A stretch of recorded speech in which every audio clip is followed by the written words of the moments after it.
with meteorologist Brittney.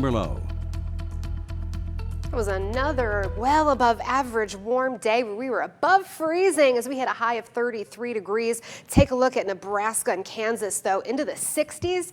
That warmth is from that snowstorm that we have been tracking here, and it gave us some nice temperatures, too, anywhere from the upper 20s to the upper 30s.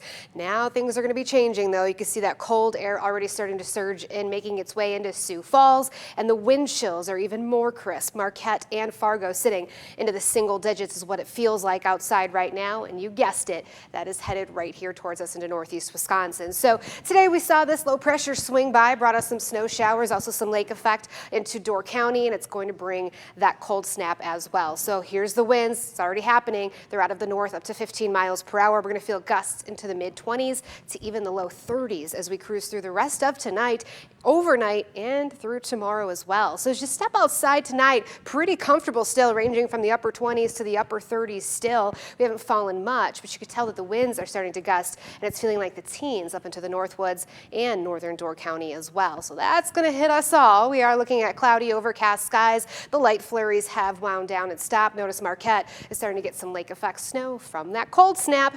Off to the west, though, there's that big snowstorm that we've been tracking all week long. It is going to miss northeast Wisconsin. It is going to just hit western Wisconsin as it slams into Minnesota, Iowa, and even into the North Dakota area. Winter storm warning in effect for over a foot of snowfall for some of them. So we are dodging that. But it's going to give us that cold, unfortunately. So here's all of that snowfall. As you can see, it's also going to turn into a nor'easter and really slam into the East Coast and New York. What it means for us tomorrow is we're going to see cloudy skies, breezy winds off the lake, and that's going to start to fire up some lake effect snow showers. Notice by tomorrow morning, we're going to see that band of snow, and it's going to kind of waver on and off, but it is going to be accumulating some snowfall anywhere from Door County all the way through Sheboygan. We could see some of those as well. And this is going to last through the entire weekend until Sunday. That's when the winds are going to finally switch. So you could get about 2 to 4 inches here along the lake shore. The rest of us, we're just looking at less than an inch of snowfall accumulation because we're going to see a few flurries tomorrow.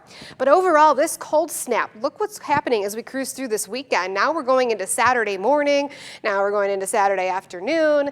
Yeah, we're going to be staying in those single digits practically the whole time. So that's going to start to create some thicker ice out on the lake. But if you're going to be ice fishing this weekend, please be careful around Chambers Island all the way to Sturgeon Bay. That ice is very thin and not safe. Remember, you need at least 4 inches to get out on the ice.